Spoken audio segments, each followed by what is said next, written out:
कि हम किसानों के लिए, बागवानों के लिए एक कमीशन लेके आएंगे, हॉर्टिकल्चर कमीशन, फार्मर्स एवं बागवानों के लिए हॉर्टिकल्चर के लिए मिशन लेके आएंगे, किसान एवं बागवान के लिए एक नियामक आयोग लेकर आएंगे।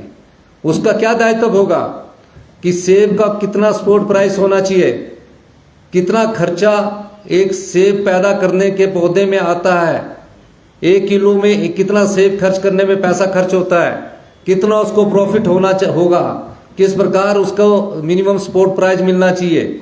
उस मिनिमम सपोर्ट प्राइस के बाद अगर मार्केट में उससे कम प्राइस मिलता है तो हम उसके लिए कोल्ड स्टोरेज बनाएंगे, सीए स्टोर्स बनाएंगे।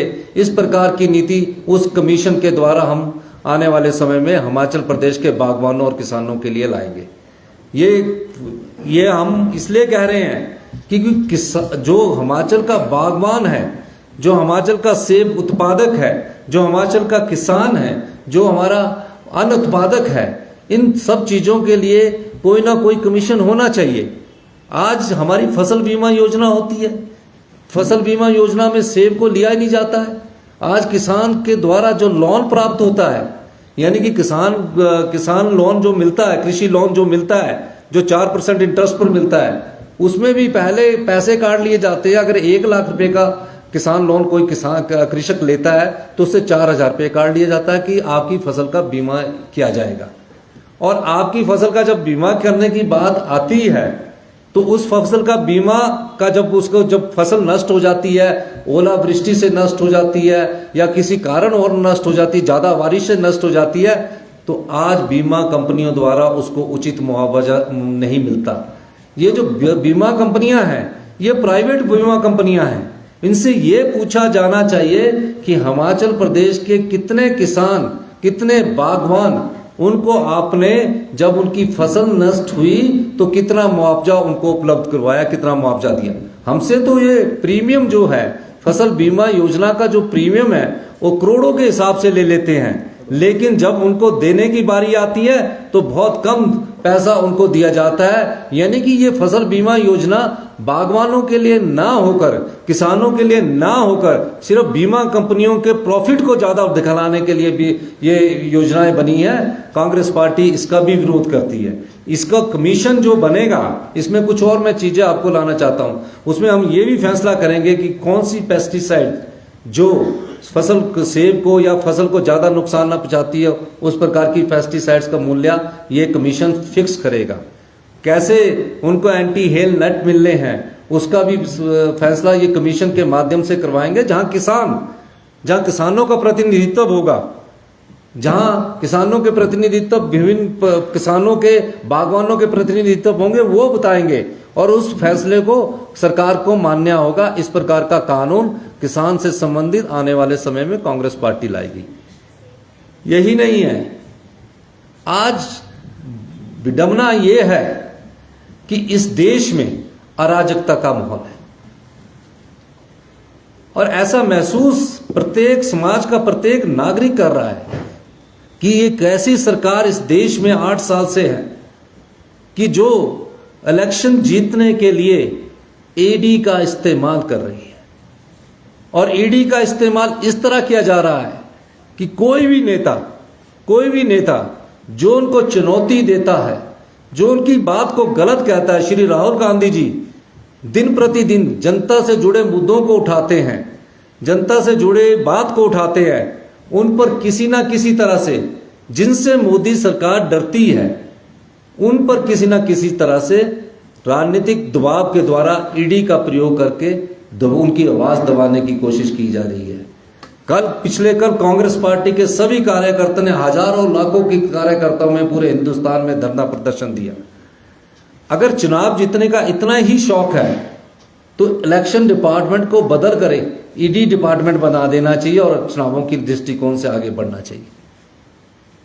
भारतीय जनता पार्टी किस सोच के साथ इस देश में राज कर रही है कि जो ताकतवर नेता है उसको डराओ, जो भी हो, अगर उनके खिलाफ बात करता है, जनता के विरोधी बात करता है, उसकी आवाज दबाने की कोई भी हथियार अपनाना पड़े, उस हथियार को अपनाने की ये लोग कोशिश करते हैं। कांग्रेस पार्टी इस चीज का पुरजोर विरोध करती है एक और मैं बात कर्मचारियों से संबंधित कहना चाहता हूं, खासकर हिमाचल के संदर्भ में मैं कहना चाहता हूं। हिमाचल में समाज का कोई वर्ग इनसे खुश नहीं है और भारतीय जनता पार्टी के नेता बड़ी बड़ी बातें करते हैं। कोई एक वर्ग समाज का बता दीजिए। आप सब लोग भी समाज के वर्ग हैं, आप हम सब लोग समाज की, हम सब लोगों के द्वारा समाज बनता है। आज जो सरकारी कर्मचारी है जिसने इस प्रदेश के विकास में महत्वपूर्ण योगदान दिया है, जिसने इस प्रदेश के विकास की विकास गाथा को लिखा है, आज वो उनसे नाराज है। जो बच्चे जो शिक्षक है उनके द्वारा पढ़ाए जाते हैं, कॉलेज लेक्चरर जो है वो इनसे दुखी है, प्रेस के बंधु भी इनसे दुखी है। कोई सरकारी कर्मचारी इनसे क्यों दुखी है, ये सरकार इस बारे में सोचती नहीं है। हमारे मुख्यमंत्री जयराम ठाकुर जी सोचते ही नहीं है। वो कहते हैं कि जो हुआ सो हुआ, जो हो रहा है सो हो रहा, वो गीता की तरह चले हैं, ये सब कुछ अच्छा है, अपनी तरफ से कर्म नहीं कर रहे हैं। आज सरकारी कर्मचारी क्यों सड़कों पर उतर रहा है? विधानसभा सेशन लग रहा है, सरकारी कर्मचारियों के सभी प्रकार से बात उठ रही है। क्या चाहता है सरकारी कर्मचारी?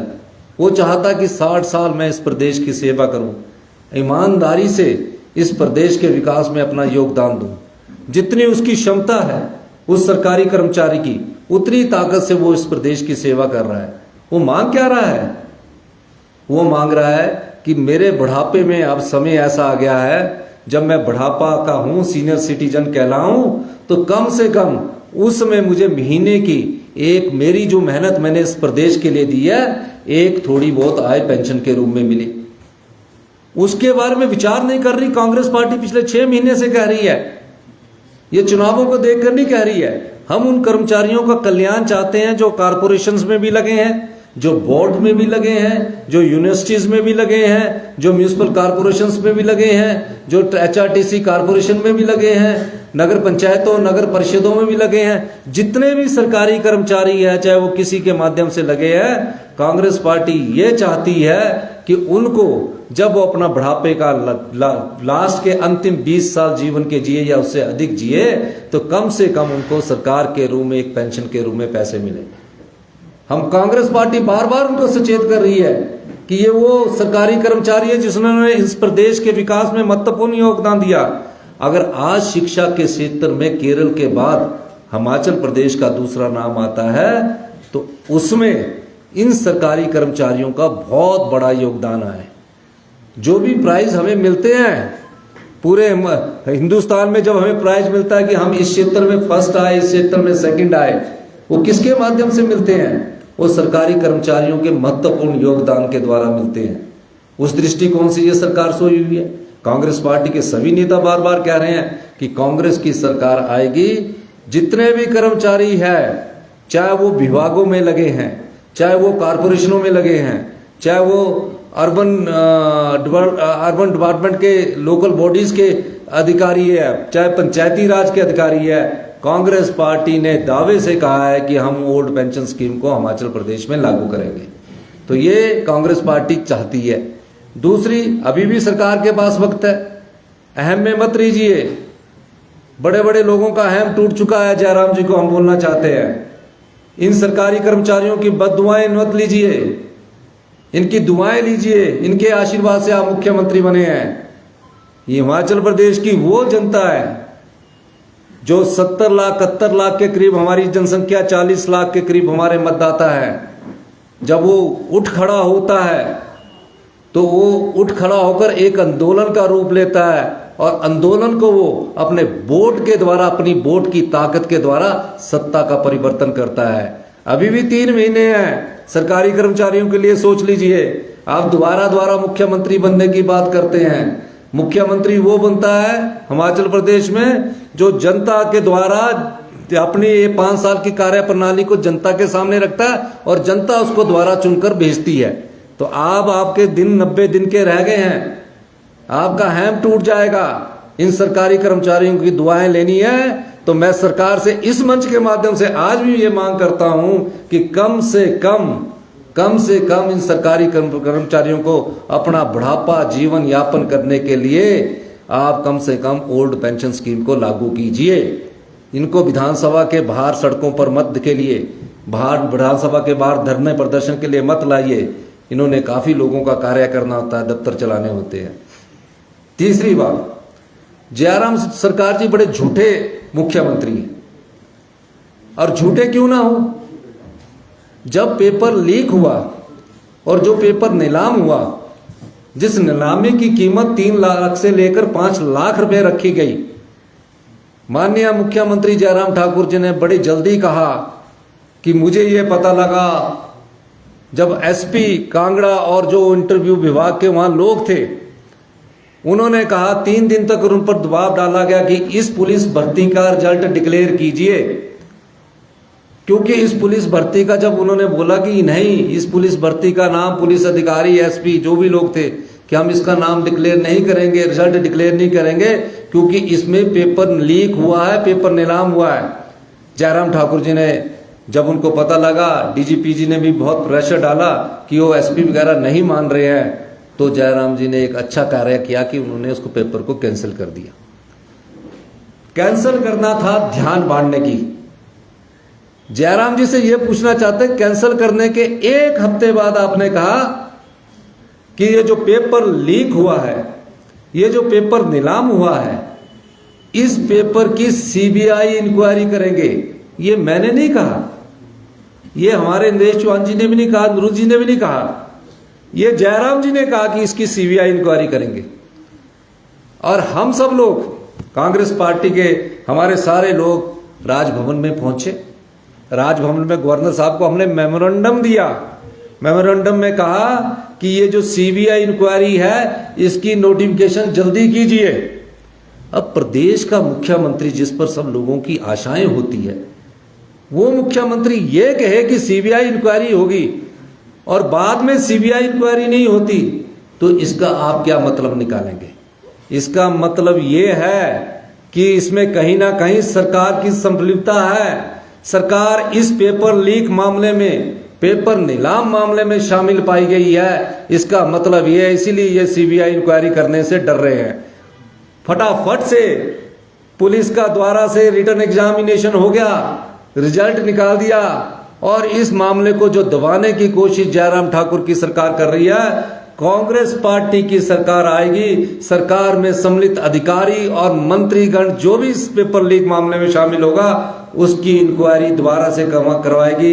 इसमें एक एसआईटी का गठन करेगी, क्योंकि कांग्रेस पार्टी भ्रष्टाचार किसी भी कीमत पर सहन नहीं करेगी, चाहे वो पुलिस लीक मामले में हो। ये तो पुलिस भर्ती मामला एक मामला है, हो सकता है कई जितने रिजल्ट निकले, जितने लोग नौकरी में लगे, उसमें योग्य उम्मीदवार भी हो सकते हैं, लेकिन हो सकता है कि कुछ पेपर लीक के द्वारा लग गए हों, उनकी इंक्वायरी कौन करवाएगा?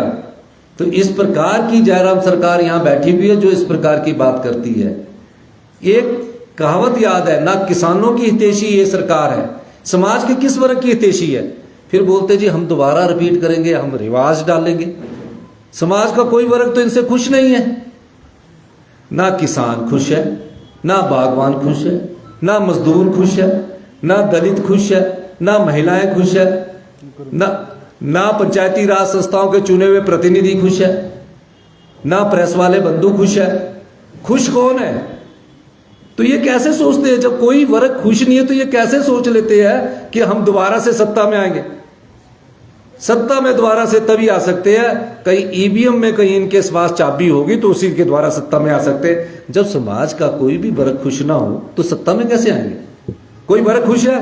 कर्मचारी हड़ताल पर, बागवान हड़ताल पर, किसान हड़ताल पर, आउटसोर्स कर्मचारी हड़ताल पर। आउटसोर्स कर्मचारियों के लिए भी मैं कहना चाहता हूं, पिछले 5-7 सालों से आउटसोर्स कर्मचारी विभिन्न दफ्तरों में लगे हैं और उनका शोषण किया जाता है, डराया जाता है, धमकाया जाता है। 3-4 महीने तक उनको पे नहीं मिलती है। मेरिटोरियस बच्चे लगे हैं 35,000 के करीब। ठीक है, हमारी सरकार के समय हमने बोला था नीति बनाएंगे, लेकिन नहीं बना पाए। मैं इस मंच के माध्यम से दावा करना चाहता हूं कि आने वाले समय में जो भी आउटसोर्स कर्मचारी है, चाहे वो किसी भी विभाग में लगा है, किसी भी कारपोरेशन में लगा है, किसी भी डिपार्टमेंट में कहीं भी लगा है, सरकार के ट्रेजरी से जिसको पैसा मिल रहा है, चाहे वो डिपार्टमेंट कारपोरेशन है, काउंसिल है, कुछ भी है, उनके लिए कांग्रेस पार्टी नीति बनाएगी। हमने विधानसभा में भी कहा है, आने वाले भी समय में कहा है।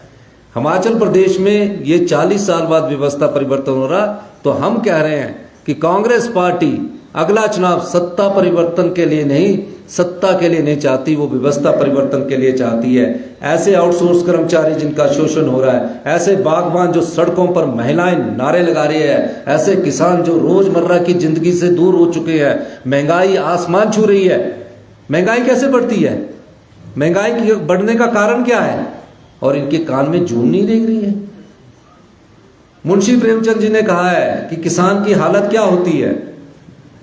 किसान कहते ऋण में जन्म लेता है, ऋण में जीवन जीता है और ऋण में ही मृत्यु प्राप्त हो जाती है। इस प्रकार की नीति इस सरकार ने लाई है। हम उनको ऋण मुक्त भी करेंगे, किसान एवं बागवान आयोग भी बनाएंगे, और आम जनता को जो महंगाई से त्रस्त है, महंगाई के बारे में कहना चाहता हूं। 2014 में मोदी जी बहुत अच्छा भाषण देते थे। गैस का सिलेंडर का रेट 370 रुपये हुआ करता था। डॉक्टर मनमोहन सिंह जी ने 30 रुपये गैस का रेट बढ़ाया, 400 रुपये किया। अब जब 400 रुपये किया तो मोदी जी उसमें, क्योंकि 25 मई को देश के प्रधानमंत्री बने, तो अप्रैल मई में वो भाषण दे रहे थे। उनका एक वीडियो आज मुझे ही सामने किसी ने भेजा, रास्ते से एक सरकारी कर्मचारी ने, कि ये वीडियो सुनो। तो वीडियो में कह रहे थे, भाइयों एवं बहनों, महंगाई इतनी बढ़ गई है कि आज गरीब आदमी, आम आदमी क्या खाएगा, क्या पाएगा। और आपके घर में कहते गैस का सिलेंडर जो है उसको आप रोज देखते हो ना, रोज चूल्हा जलाते हो। जब सुबह घर से बाहर जाओगे तो नमस्कार करके जाना। तो 30 रुपये बढ़े थे, 400 रुपये हुआ था गैस का सिलेंडर 2014 में। आज क्या हुआ? बड़ा चतुराई से आपने राजनीतिक उद्योगपतियों को फायदा देने के लिए, राजनीतिक उद्योगपतियों को फायदा देने के लिए जो गैस का उत्पादन करते हैं, उन्होंने कहा कि किसी तरह हमने इतना खर्चा किया तो गैस का उत्पादन जो हम करते हैं उसमें हमें कुछ ज्यादा फायदा होना चाहिए, हमने इतने पैसे लगाए हैं। एक दिल्ली से एक हिमाचल प्रदेश में एक योजना शुरू की गई। उस योजना का नाम था उज्ज्वल योजना। उज्ज्वल योजना से 16 लाख परिवार, हिमाचल के 16 लाख परिवार, कहा गया कि आपको मुफ्त का चूल्हा मिलेगा। गांव के लोग बेचारे भोले वाले, 80% हमारे गांव के लोग हिमाचल प्रदेश में रहते हैं, कि आपको चूल्हा मिलेगा। और फटाफट गांव में पहले लकड़ी लाने जाते थे, छोटे छोटे चूल्हे जलाते थे, सर्दियों में चूल्हा जलता था। उन्होंने चूल्हा के साथ एक सिलेंडर भी फ्री मिलेगा। तो थोड़ी बहुत लकड़ी जो लाने जाते थे वो थोड़े दिन कम गए, दूसरी बार बोला दूसरा भी आपको सिलेंडर फ्री मिलेगा। तो उन्होंने लकड़ी उठाना ही बंद कर दिया, गांव में जाना ही बंद कर दिया। फिर तीसरी बार कहा तीसरा भी फ्री में मिलेगा। अब 3 सिलेंडर से तो साल का गुजारा नहीं हो सकता। जब चौथा सिलेंडर लेने गए तो क्या हुआ? उस उज्ज्वल योजना के द्वारा बोला चौथे सिलेंडर में आप 1150 रुपये निकालिए। 8 साल में जो सिलेंडर 400 रुपये का था वो 1150 का हो गया। मैथमेटिक्स देखिए इस सरकार का। पहले मुफ्त की आदत डाली, मुफ्त की आदत डाल रही कि लकड़ी चुनने से पूरे 11 लाख परिवार हिमाचल प्रदेश के ना जाए। अब जब जिनको आदत पड़ गई गैस की तो चौथे सिलेंडर के 1150 देने पड़ेंगे। अगर एक परिवार कांग्रेस की सरकार होती, 10 सिलेंडर लगाइए कंजूसी कर 10 सिलेंडर भी लगाता तो 400 रुपये के हिसाब से वो 4000 के 10 सिलेंडर आते पैसे देकर, चूल्हा भी फ्री नहीं देकर, चूल्हा भी खरीद कर। इनकी सरकार में चूल्हा भी फ्री देकर, 3 सिलेंडर भी फ्री लेकर अगर हम एक परिवार के एक साल में 10 सिलेंडर लगाएं तो 8000 के 7 सिलेंडर आएंगे। तो ये अंतर है, ये अंतर है इस सरकार के महंगाई का आज। और महंगाई में ये सरकार, जब हमारी सरकार थी 2015-16 में 10 रुपये सरसों का तेल बढ़ा, 70 रुपये से 80 रुपये हुआ। दालों का रेट 80 से 85 रुपये हुआ।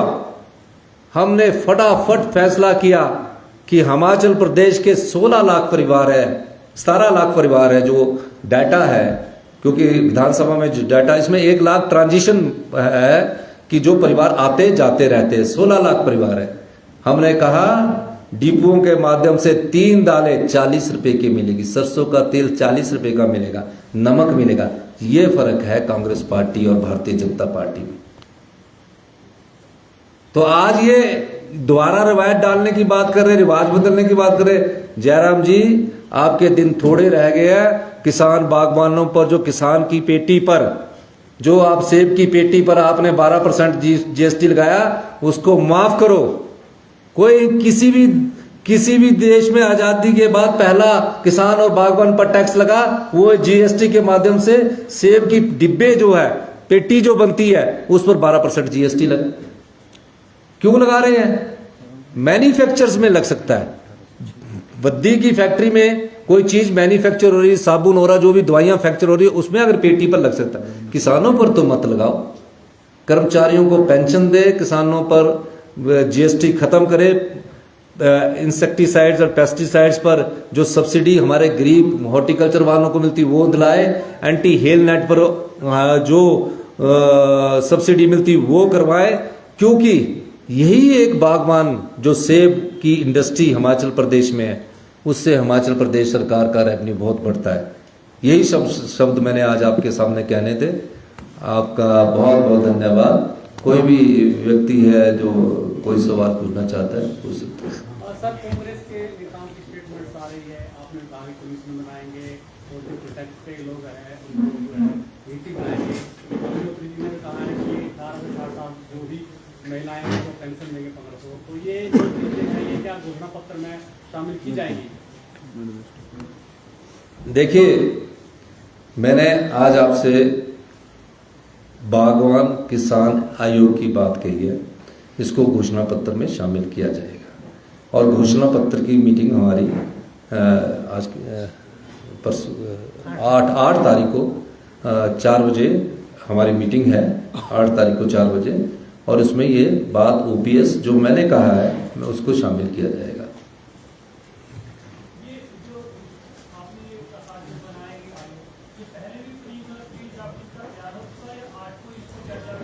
हाँ जी, मैक दे आयोग बनाने के बाद 3 महीने के अंदर बनाएंगे सारी समस्या। देखिए, घोषणा पत्र में 37 हमारे डिपार्टमेंट हैं, उस 37 विभागों पर चर्चा चल रही है। और जो आपने पूछा है कि ये इस पर चर्चा हो चुकी है, इस पर चर्चा भी हो चुकी है। और बागवानी रोहित ठाकुर जी और अनुरुद्ध सिंह जी हमारे जो संबंधित है बागवानी से संबंधित, इनके साथ हमारी एक बैठक हुई और इनके सुझाव के अनुसार किसान एवं बागवानी योग जो भी सेब से संबंधित है, उनको हम 3 महीने के भीतर बनाएंगे। और 3 महीने के भीतर बनाने के बाद इसको अमली जामा बनाएंगे। और इसमें किसानों के प्रतिनिधि को भी किसान एवं बागवान जो उसमें शामिल किया जाएगा। सर, कल बिलासपुर में मुख्यमंत्री जयराम ठाकुर जो है वो जनसभा को संबोधित कर रहे थे। वहाँ पे उन्होंने कहा कि प्रधानमंत्री नरेंद्र मोदी हिमाचल प्रदेश की 4.5 वर्ष की जो सरकार रही है उसमें 7 बार हिमाचल प्रदेश आए हैं और बड़ी बड़ी सौगातें दे रहे हैं। सर, आपको क्या कहना चाहिए? 7 बार ये जो दौरा रहा है प्रधानमंत्री का हिमाचल प्रदेश में, किस तरीके से? देखिए, मोदी जी के जुमले जो होते हैं ना देश के प्रधानमंत्री जी के, या तो वादे होने चाहिए या जुमले होने चाहिए। 7 बार वो हिमाचल प्रदेश का दौरा कर चुके हैं और हिमाचल प्रदेश का दौरा करते हुए हमेशा एक बात कहते हैं कि हिमाचल मेरा घर है। अगर हिमाचल उनका घर है तो कल जो बागवान हमारे सचिवालय के बाहर हजारों की संख्या में धरना दे रहे थे, उन्होंने पब्लिक रैली में यह कहा कि जो सेब का इंपोर्ट ड्यूटी है उसको हम 100% करेंगे। तो पहला तोहफा तो बागवानों को वो दे दिया, आज तक वो 100% नहीं हुआ। एक रेलवे लाइन का 2014 में उन्होंने बोला था, मैंने भी वो भाषण आपको मैं दे दूंगा क्लिप, क्योंकि आपको भी चाहिए होगी, मैं दे दूंगा। उन्होंने कहा था कि ये जो रेलवे लाइन 1972 से बन रही है, उन्ना अंब तलवाड़ा, मुझे समझ में नहीं आता इतने साल क्यों लग जाते हैं। हम आएंगे और 3 साल में हम पूरा कर देंगे। तो माननीय मोदी जी ये बताइए कि आप 8 साल में उस तलवाड़ा लाइन को कब पूरा करेंगे? दूसरी सौगात ये होगी है। तीसरा, नितिन गडकरी जी आए, पठानकोट से मंडी जोगिंदर नगर 4 लेन का शिलान्यास किया, और आपका मटौर से शिमला NH का शिलान्यास कर दिया 2015-16 में। कहा 3 साल में, गडकरी जी जो कह देते हैं 3 साल में पूरा कर देते हैं। आप सब लोग पत्रकार बंधु हैं, 3 साल में पूरा करने की बात 2015-16 के 6 साल में 1 इंच भी अभी आगे वो 4 लेन नहीं बन पाया। चौथी बात, प्रधानमंत्री मोदी जी के अनुराग ठाकुर जी के लिए कहा उन्होंने, ये जो हिमाचल का छोकरा बोला था ना, आपको याद है ना, बोला था ये जो हिमाचल का छोकरा, बेचारे अब छोकरे को उन्होंने बहुत बड़ा दर्जा केंद्रीय मंत्री का दे दिया, अच्छी बात है, उनकी सरकार है। हिमाचल का छोकरा वो रोज रो रहा है। 9 साल पहले पी चिदम्बरम, कांग्रेस पार्टी ने, पी चिदम्बरम देश के फाइनेंस मिनिस्टर थे, पी चिदम्बरम जी ने IIT मंडी और सेंट्रल यूनिवर्सिटी की घोषणा की थी कांगड़ा में, 13 में। धूमल साहब की सरकार थी, धूमल साहब की। IIT मंडी तो बन गई, वो जो हिमाचल जी के छोकरे जी की सेंट्रल यूनिवर्सिटी 13 में बननी है, 1 इंच पत्थर नहीं पड़ा 10 साल में। तो 7 साल में ये तो 5 सौगातें अपने मुझे याद करवा दी, और भी 2 सौगात है, मैं आपको वीडियो दे दूंगा। और सही बात मैं बताऊं कि इस सरकार को वोट क्यों देंगे? ये जो सरकार है, मोदी जी का चुनाव होना है 2024 में, तब उनसे हम सवाल पूछेंगे, क्योंकि जयराम जी नकम्मे मुख्यमंत्री साबित हुए हैं।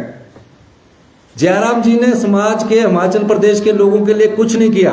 हिमाचल के बागबान परेशान, हिमाचल के किसान परेशान, हिमाचल के कर्मचारी परेशान, हिमाचल के पत्रकार बंधु परेशान, हिमाचल के युवा साथी परेशान, बेरोजगार परेशान, हिमाचल के छात्र परेशान, मजदूर परेशान, दलित परेशान, सब परेशान।